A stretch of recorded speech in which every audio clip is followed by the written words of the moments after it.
very happy to be speaking to Alex Stamos on the next episode of Frankly Fukuyama. If you do like this series, please like and subscribe to it. So Alex was the head of security at Facebook back in 2016 when all the Russian hacking happened. He's been with us here at Stanford at our Cyber Policy Center for a number of years. He teaches a really popular course called Hack Lab, where he teaches white hat hackers how to get into computers, among other things. Yes. But really what I wanted to talk about today was the whole question of AI and how that's going to affect computer security. It seems to me that if you listen to people like Geoffrey Hinton, he says that there are these existential threats out there that really may affect the future of humanity as a whole. Elon Musk, there are a lot of people that are into this. And there's also another view that says that the threats are shorter term. That's basically not computers doing bad things to people, but people doing bad things to other people using computers. Since you are really one of the foremost experts on computer security, how do you think about the impact that AI is going to have on our well-being? Yeah, I'm much more of a short-term, worried about humans person. I'm not an existential threat guy. A AI doomer is the shorthand. I'm not a doomer. I think over the last year or so, people have become a lot more skeptical of the idea of AGI, of artificial general intelligence, that a number of experts have either put the idea of AGI in the post-2030, even further out. A number of people have made the argument that LLMs, the current set of technologies that we're pursuing, will never get us to AGI, that we're going to need completely different types of models to get us there, that LLMs don't have true understanding of the world in a way that human beings do, and will never have an understanding of the world that will rival human beings. And that's a good thing if you're worried about AI taking over the world. Having a real 3D model of how things interact would be necessary to have the Terminator future. The LLM knows that an apple fell on Newton's head, but it doesn't actually understand gravity. That's right. Yeah, the example I often use is like, my golden doodle that our family has. She can catch a frisbee. She doesn't bring it back because she's, she's mostly poodle, so she's not a full golden retrieval. But she can catch a frisbee. She can't write poetry, right? LLMs can write poetry, but pretty much it's impossible to train an LLM if you gave it control of a robot to catch a frisbee, right? Language is the hardest thing human beings do. It's one of the last things we evolved. It's one of the highest functions of our brains. And we jumped with LLMs to kind of the hardest things humans do. And then we've kind of backed into it doing these simple things. And so you have all these experiments where folks give control of robots to LLMs, and then they're really bad at doing things like navigating simple spaces and such. And what folks are realizing is that like LLMs just don't understand the world. They understand like the world through the written word. It's like a novelist's view of the world, but they don't have an actual physical understanding. So people are talking about physical models and physics-based models and vision models and other things, just like a dog and other animals have a much more innate sense of space and an innate sense of the 3D world that is much simpler and kind of a base brain view that doesn't require that kind of high level. And there's been a bunch of research into simpler models that actually beat the more complicated models and things like solving Sudoku or solving problems that are practical problems, but they can't write poetry, which is a whole set of research that is really effective, and I think perhaps gets us to AGI. And perhaps what you end up doing is, like the human brain, you end up with a bunch of different models put together if you want to build an AI system that, like a human, has the capability to interact in 3D world and write poetry and have instincts and have all these things. But the other thing about AI is it doesn't want anything, right? Like an LLM is just a bunch of tensors. It's a box of numbers. The most complicated AI model just sits there, right? Until you do something. Now, a human being can prompt it to do something terrible, can give it a system prompt, can give it a goal to go do something, and then can take the output and plug the output into a system that has the ability to do things. And so, yes, and we'll talk about, I'm sure, the bad things you can do with AI. But on its own, AI has no wants. It has no instincts. It has not evolved like we have to have, basic mammalian desires to intentionality. It doesn't want to reproduce. It doesn't want to make more of itself. It doesn't want to kill or eat or make more AIs. And so, that's the other thing that I think is missing here. That if AI was going to do something bad, it's because somebody made it to want to do it. And so even in the end, if we ended up with a Terminator situation, it's because somebody decided to create AI and then to give it the desire to do something terrible. So it always requires a human in the loop to actually give it that. At some point, a human had to decide, I am going to, 1, train AI with these capabilities, and then 2, set it on this path to have to give it the start of this is what you're going to do, and then to plug it into a bunch of capabilities to give it the capability to do bad things. I think another thing I've heard you say is that LLMs can't be creative in the sense of thinking of things that are genuine that they've never processed previously. That's right, and LLMs are not. They simulate creativity, and when I talk about it, you heard me. I was talking about our students here at Stanford about the use of LLMs in a security context. And the warning I give security people is, LLMs are being used in all kinds of defensive purposes, and that's really good. I mean, there's a lot of useful purposes that LLMs can be used for cybersecurity. But you have to be careful in that they're not going to foresee new attacks. And they can emulate and they can be trained on, we have done all this defensive stuff in the past. Here is a set of attacks that have been seen. But what they're not going to do is think, what might a human do in the future? What creative things could happen? That's never going to happen.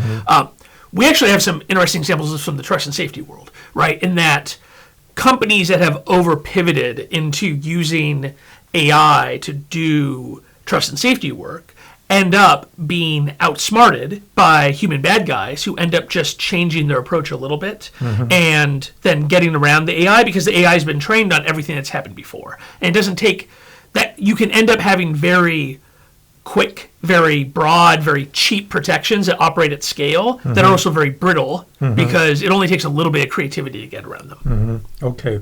Well, that's reassuring in many ways. Yes. But as a security expert, you are worried about what's going to happen in the near term with bad people using these technologies for bad purposes. Yeah, we're already starting to see, we're right at the start of bad guys starting to use AI to make their attacks more effective. Just over the last 6 months, we've seen a real increase in the use of AI for offensive purposes. This started with some experimentation around the use of AI to write code. We saw some parts of the kill chain. So in cyber, we have this idea of the kill chain that we stole from the military. Now, when the military says kill chain, they mean to actually kill things. In the cyber world, when we say kill chain, it's the steps you take to break into a computer network and then to have an effect on a target. So that might be to steal data. It might be to shut a computer down. It might be to implant a backdoor so you can come back later, right? And so for those steps in the kill chain, they're a little bit different depending on exactly what you're doing, but it's often you need to do reconnaissance. You need to map out a network. You need to find a way in. You need to build an exploit to do the attack. Then you exploit a network. You deliver a payload. That payload gets you command and control, so it gets you control of a system. Then you might explore, once you get an initial payload delivered, you might explore the network. It's called east-west movement. You might bounce onto a couple other computers. You might need to escalate your privilege. So maybe you're on like a computer that you don't really care about, but that gets you initial foothold, and then you can get higher and higher privileges until you get into a really powerful computer, and that's a computer you do care about. And so these are the steps of a kill chain.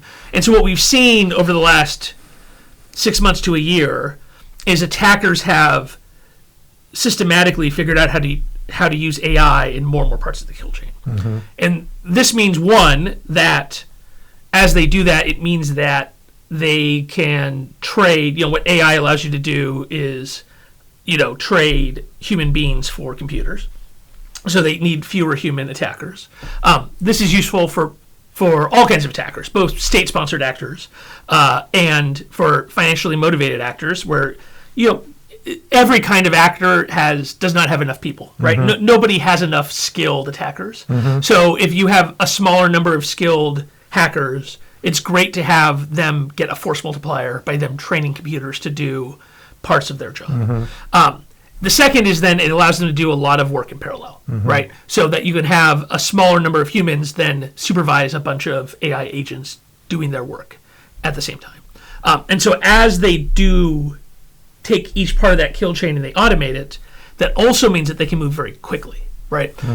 And a friend of mine, Rob Joyce, who worked at the NSA, he likes to say speed kills, right? From a defender's perspective, if an attacker is really fast, that's a real problem for you, right? Because as a defender, what you try to do for all those parts of the kill chain, your goal as a defender is you try to set out tripwires for every part of that kill chain, right? So you have a tripwire for the initial exploitation.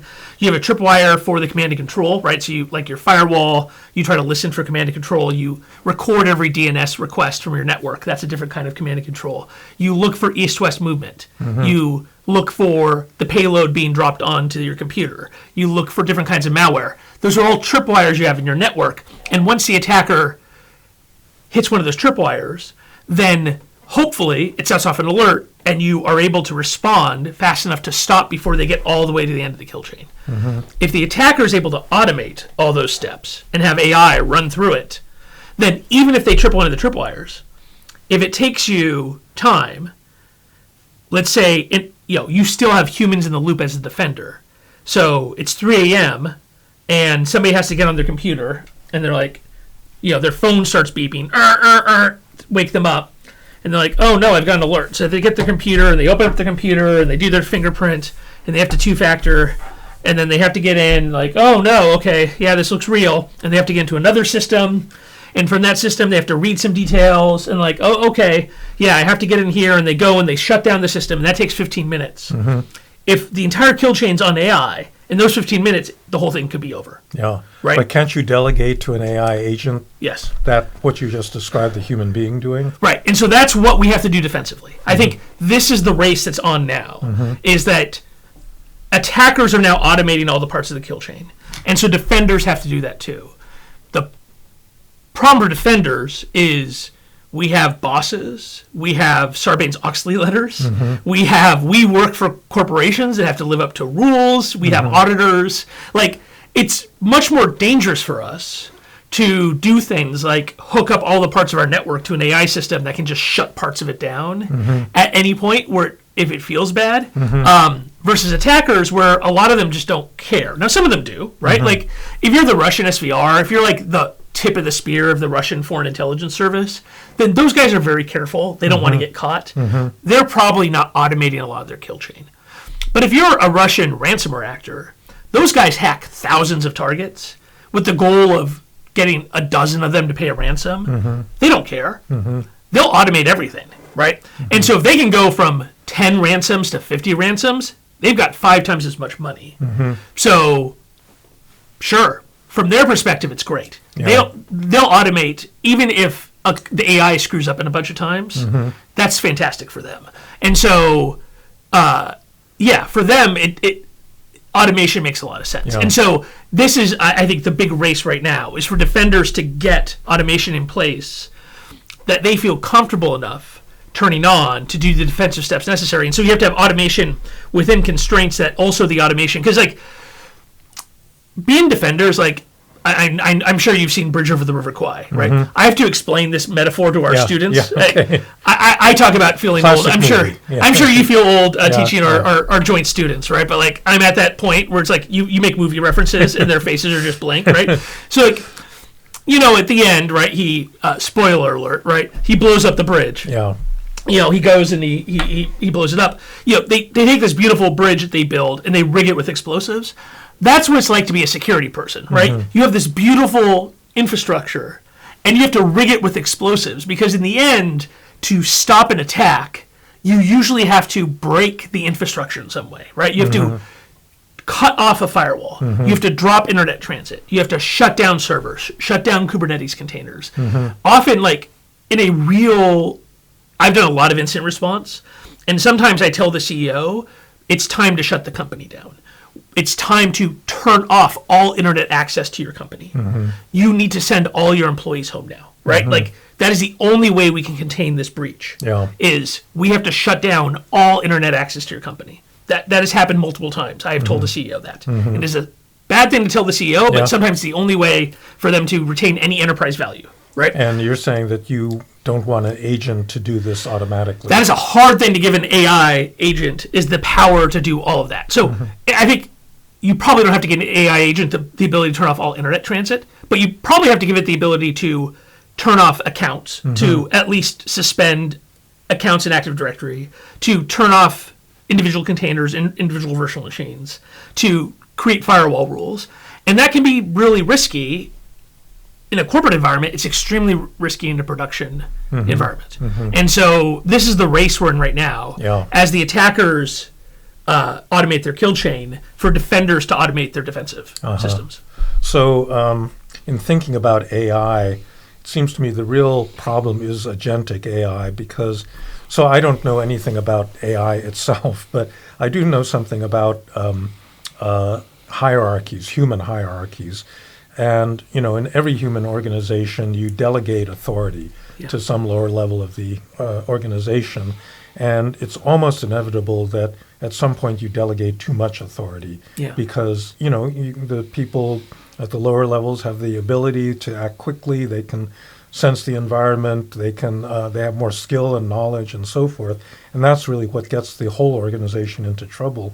It seems to me almost inevitable that this is going to happen. I mean, you've just given an example of that, right? That the automated defensive systems will be much faster and more effective in certain ways, but so there'll be a constant pressure to, allow more of that to be automated, and that's what then gives away too much, authority to these machines. I mean, the delegation problem is a serious problem overall in that we just don't have good ways of delegating authority to agents overall in IT. This is actually a fundamental issue we've got, is how do we authenticate AI agents? How do we create temporary constrained delegation for them? We don't know. Like, if you want to tell an agent, you are allowed to be me for the purposes of shopping on Amazon and you can buy up to, I want you to buy a gift for my wife and it can cost up to $50. Go buy something nice for her.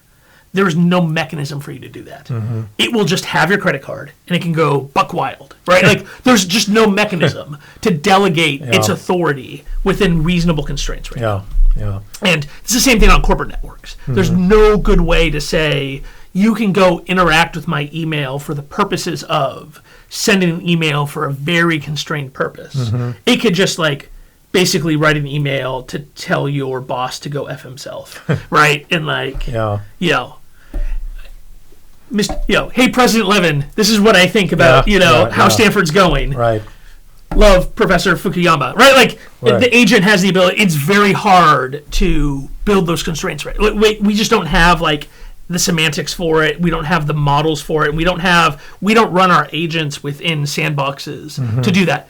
A bunch of people have proposed mechanisms for that. They're all proprietary. So this is the other thing, is that everybody's like, oh yeah, I can solve that for you if you opt into my sandbox, and it's my corporate sandbox, and you can only run within my sandbox, yada yada. There's almost no mechanisms that people want to do that are at all open. And I take it our colleague at the Stanford Law School, Mark Lemley, is working on all the liability issues Yes. where you delegate authority that you shouldn't, and then somebody gets mad and sues you for it. And Oh yeah, I mean, once again, the lawyers are going to do great out of this. I mean, not the young lawyers, because none of them are going to have jobs, but the older lawyers like Mark, who is the wizard in my Dungeons and Dragons group. Which here's just a little tip: if you're going to have a Dungeons and Dragons group, do not have any law professors in it, because every session turns into a multiple level appellate process. Yes. But Okay. yes, Mark is working on that, and it turns out the legal issues here are huge because these AI agents are just going to go out and do a bunch of stuff without you as the human knowing and signing contracts for you and such. I mean, we already have this DocuSign stuff. I sold a company a couple of years ago. I sold a company over a decade ago, and we had this huge paper signing ceremony. And the CEO of the company we were selling to told me, like, son, you should go buy like a nice pen, and that'll be like a thing that you remember. And I did. Like I bought like a nice Mont Blanc, and I used it to sign. And it took us like an hour, like because they walked us through signing all the papers. And it was like this big thing. Yeah. And it was like it felt really important. And then the second time I sold a company, we did it on DocuSign. Yeah. It was much less. It was very anticlimactic, Yeah. right? Even though it was like for a larger amount of money, and it was like, oh wow, that was it.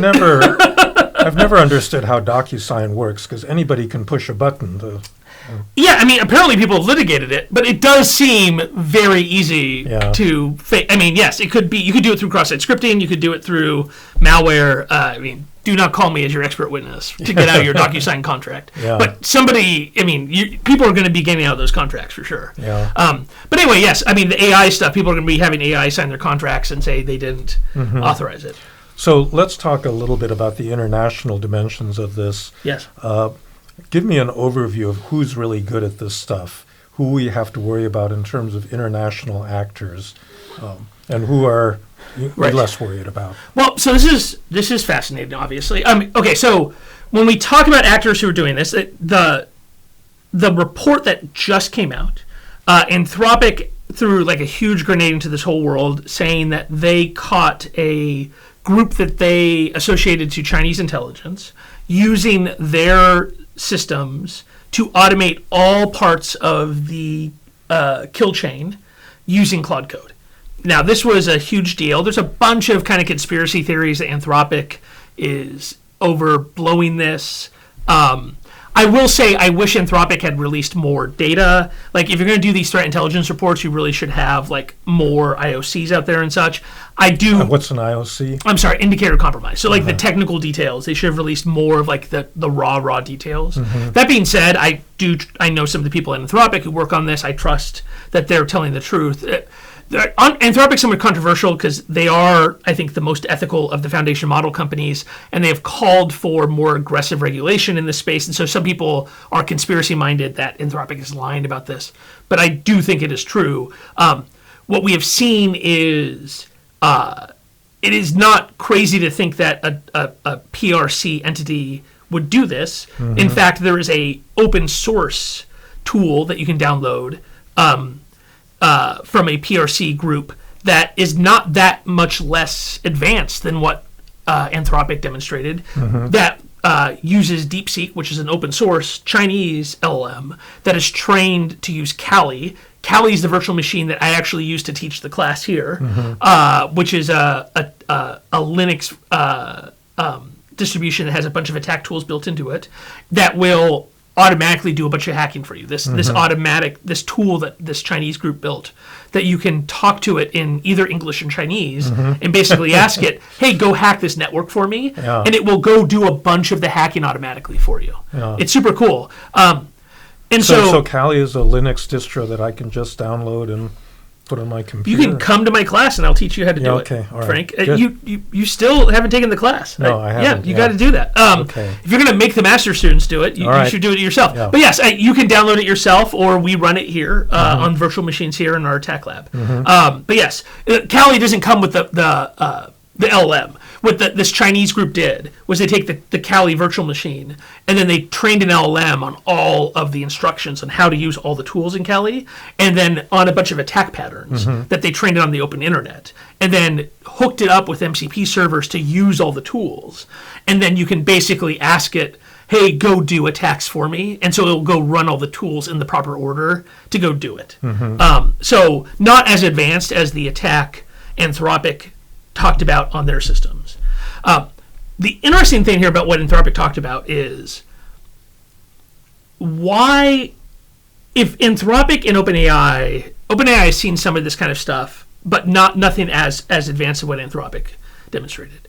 The LLMs that are being created by DeepSeek, by Quem, by the Chinese labs are 70%, 80% as good as the closed models from Anthropic and OpenAI, right? From some of the metrics. Maybe not that good, but they're pretty good, right?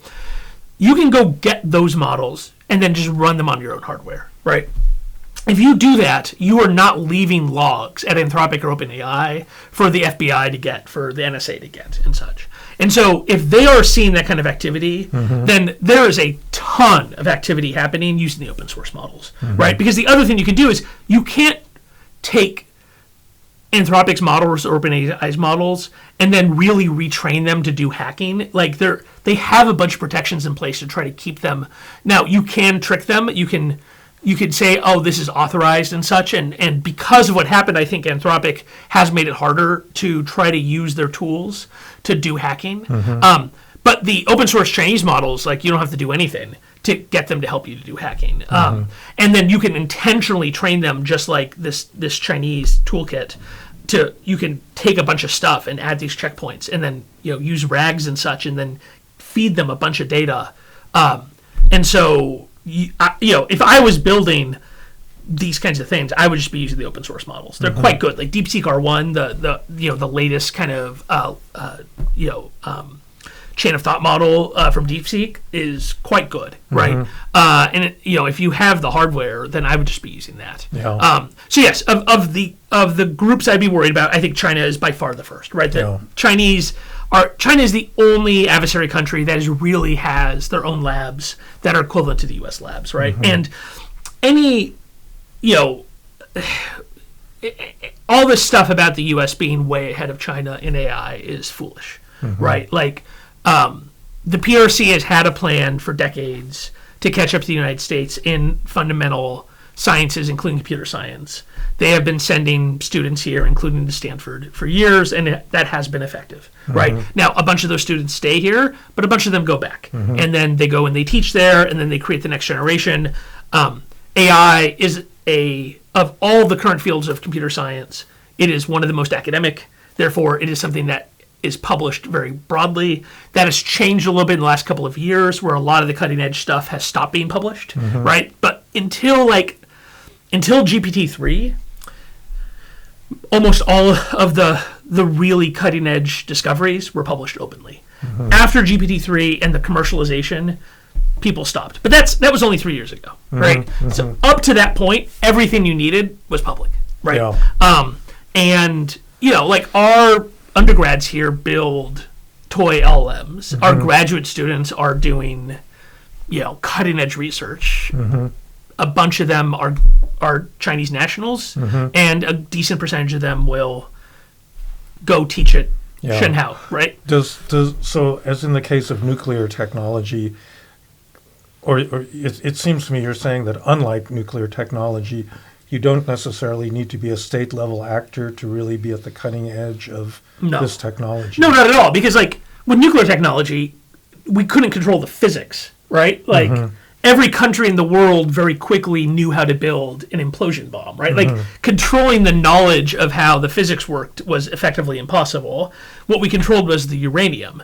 Well, controlling the compute is effectively impossible. That is something that the Biden administration's controls demonstrated, partially because you don't actually have to have the GPUs in your country for this to work. There's a reason why Singapore and the UAE are on the list of the top importers of NVIDIA GPUs. It is not because the UAE is full of AI researchers. Yeah. It is because they are effectively exporting that compute to China, right?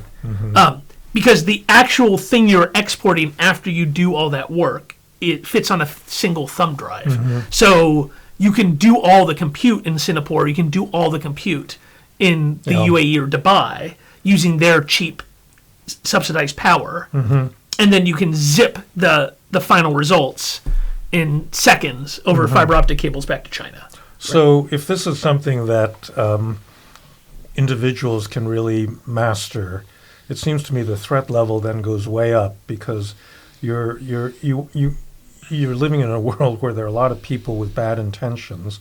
In the nuclear world, you really had to be a country with bad intentions. But now it seems to me you're saying that potentially a lot of individuals with bad intentions can make use of this technology in a very sophisticated way.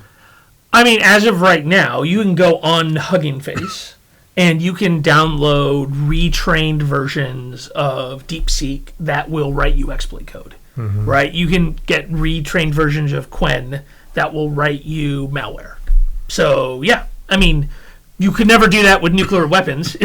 So you could not, you could never download Yellow Cake. So I think the idea that we can apply something like the nuclear non-proliferation, the idea that the CSAC model from the second floor here, or third floor, is going to apply at all to this world is just foolish. Yeah. So, in terms of the criminal world, what's the cutting edge there? Yeah, I mean, so the first wave was AI to make phishing better, right? So, a lot of the protections against spam and phishing were based upon the idea that if you were sending out a message to fool a lot of people, you'd send one message, it would be the same, and you send to 1,000 people. Now, because of LLMs, you can send 1,000 unique messages to 1,000 people. So the first time people did that, at least it was the same. Like, you didn't know who those 1,000 people were. You were just sending a mail enhancement message that used different languages to try to beat the filters. Now I think what we're going to end up having is you're going to have scammers who are able to do scams at scale, where the interactivity with individuals will be based upon bots. And that's going to get pretty scary, right? Like, that this is Sally, that she's a 63-year-old grandmother, and the work that used to be done by a Nigerian scammer who's actually sitting in Lagos, who had to think about Sally and how to trick her, can be done by an LLM whose English is better than that scammer, and who has information stolen about her from a data breach, and knows what her grandchild's name is, and is able to build a lure that's perfect. So I think that's going to get scary. The other thing we have now is we have the face replacements, we have voice replacements, and so at the high end, what you end up having is you have people coming in and doing fake video conferences, fake phone calls, and doing wire transfer scams for enterprises, right? So if you want to rip off $250,000, $500,000, people are making phone calls or video conference calls into account payable teams, into accounting teams, pretending to be executives, the CFO, and saying, "Oh yes, we need to make this payment, we need to make this wire transfer," or going to companies and saying, "I'm this large vendor. We've made a change to our payment structure, and this is a old scam. It used to be all on paper. Because it's a significant scam, people then move to, okay, let's have a phone call to verify, and so now you can emulate somebody's voice, emulate somebody's face. The other scam that's going on now is the North Korean worker problem. Post-COVID, lots of companies decided there's certain classes of people they can hire remotely, to the point of where you might have employees that have never been met by a human being in the company, right? That you interview them remotely, you hire them remotely, you ship them a laptop, they do all their work, when you eventually fire them, you ship their laptop back. Okay, that works out fine. Until the fact that the North Koreans have taken advantage of this, where they apply for a job, they use an American mule, so that American has a real social security number, they have a real American bank account, they have a real American mailing address. And so they apply with the with the identity of that American, but the interview was taken by a North Korean who was actually skilled at that job, whether it's a programming job or something. They use face replacement to pretend to be American. They use voice replacement to be able to do, a perfect American accent. They do well in the interview because these people are actually good at the job. They get the job. The laptop gets shipped to that American. The American opens it up. They install a piece of remote access tool, and then somebody in North Korea actually does the job. The FBI has raided these people's apartments, and what you'll have some cocktail waitress in Las Vegas who will have 20 laptops open, all of them being controlled remotely by 20 different people in Pyongyang. And then she's collecting 20 paychecks, and she sends 90% of each one of them back to North Korea via cryptocurrency. This is a real thing that happened. Oh, it's a huge thing. It is worth now billions and billions of dollars of current hard currency transfer back to North Koreans. North Korea now, it looks like the two largest sources now of them getting money is, one, North Korea is the largest thief of cryptocurrency in the world by far. Nobody else is even close. And then two is the scam. And then they bust that cocktail waitress. She goes to federal prison, and then those 20 North Korean workers have to get 20 new jobs. And the cocktail waitress is like, oh, I had no idea they're North Koreans or whatever. Who knows? This is like those work from home scams. She got recruited to work from home, and then she got pulled in. She knew something was wrong. She probably didn't know they're North Korean, but she knew, obviously, she was getting paid to run these laptops. Is that the same thing that's going on in these kind of slave farms in Cambodia? That they've been in the news a lot lately, that people are literally kidnapped and forced to work. It's possible, yeah. I mean, there's a lot. I mean, certainly the North Korean workers, the reports are they're very hard workers, and it's obviously because they're slaves, right? People are getting actually really good output from them, right? It's graphic design, it's programming, it's data entry, it's things that people can do without a lot of phone calls, without a lot of interaction, asynchronously across time zones, although they'll work during American, they're up in the middle of the night, their time. The Cambodian stuff, those are people who are working for Chinese triads, but they work in Cambodia, so they're outside of the reach of Chinese law enforcement, is my understanding. Yeah. So you suggested that, the Russian GRU, when they get into this, they're more cautious than your typical criminal. Why is that? Right. So, I mean, you're certainly going to see state actors use AI, but they're going to be more careful. And it's because if you're a state actor, depending on who you are, you might care about getting caught. Now, the GRU is an interesting example because there's a lot of examples of the GRU not caring, right? So, as you know, but maybe your listeners don't, there's three major intelligence agencies in the Russian Federation, right? There's the SVR and FSB. Those are the two descendants of the KGB. I always find this interesting. I'd love to talk to Mike McFall about this. It's interesting to me that they threw away the KGB brand. The Belarusians kept KGB. It's like, that sucker's got a huge amount of brand equity, right? What's the recognition rate of the term KGB? It's at 95%. Who knows what the FSB is, right? But the Belarusians still have the KGB because it's terrifying. Everybody's terrified of the KGB. Who's afraid of the FSB? I mean, people are now, but they weren't in the 90s. Anyway, so the KGB breaks up, and the first director, the Foreign Intelligence Service, becomes the FSB. Becomes the SVR, and then domestic intelligence and the near abroad becomes the FSB. And so the SVR, and then is the SVR. They have the best hackers in Russia, right? And then the GRU is military intelligence, so they work for the Kremlin. The GRU are kind of the thugs of the Russian state hackers. They're the bulls in the China shop. They often don't care about getting caught. And then the FSB is somewhere in the middle. They have hackers who are very careful. They have hackers who don't really care. They also use a lot of contractors, right? So a lot of FSB work is being done by Russians and people from related countries who are doing work for their uncle in the FSB. When I got to Yahoo had been pre-breached before I got there by a group of guys who were working for FSB. A guy named Alexei Balon ran that team. He's actually not Russian, he's Latvian, who had gotten caught by the FSB. And then, I guess, given the choice, you could live in that concrete box or you can work for us. I'm guessing most people take option B, right? And that the FSB recruits a lot of people that way, right? So the SVR, they are famous for not getting caught, right? Because they're an intelligence gathering operation. So a lot of their work, if they get caught, it's useless, right?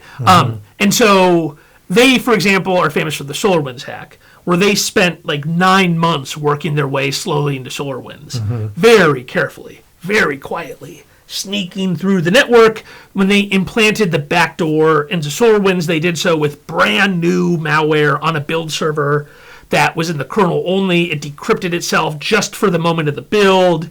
It patched the software in memory only. It never touched disk. It was incredible. It's gorgeous.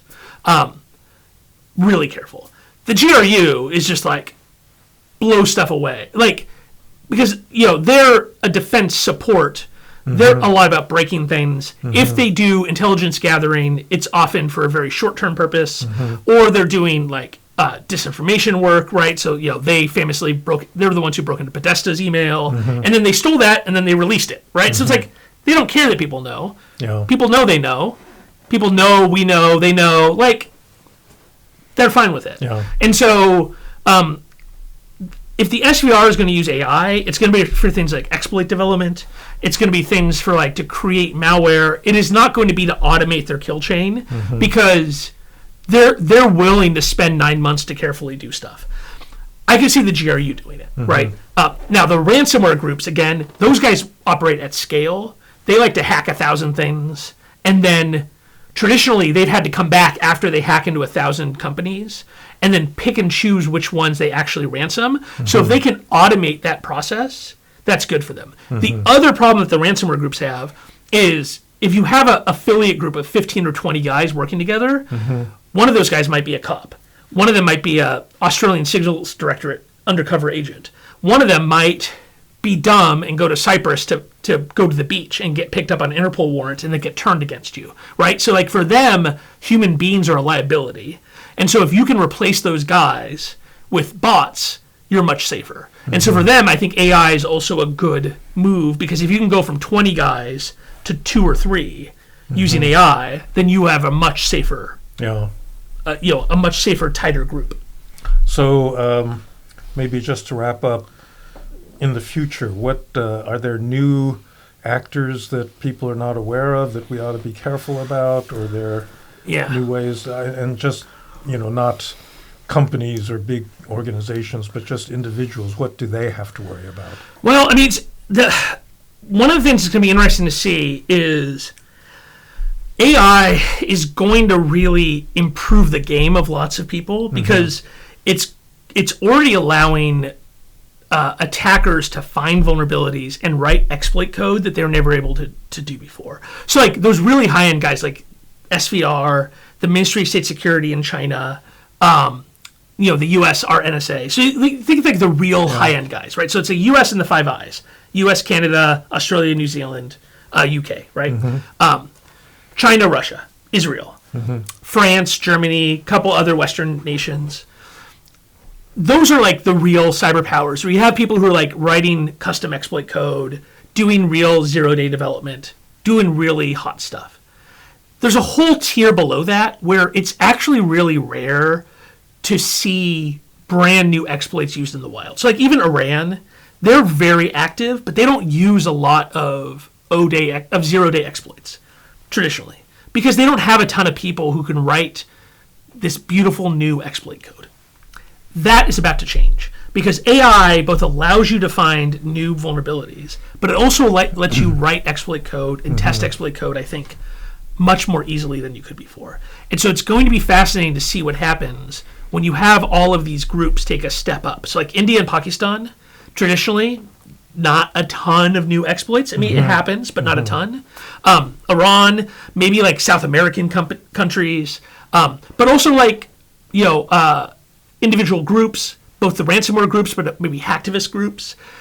These people have always been doing hacking, but they've been using tools that they find. They've been using exploits that they get that kind of trickle down. You'll see like the superpowers attack each other, right? You'll see like Stuxnet gets used, or the US loses Eternal Blue, probably because the SVR steals it and releases it. And then Eternal Blue gets used all the time in all these hacks.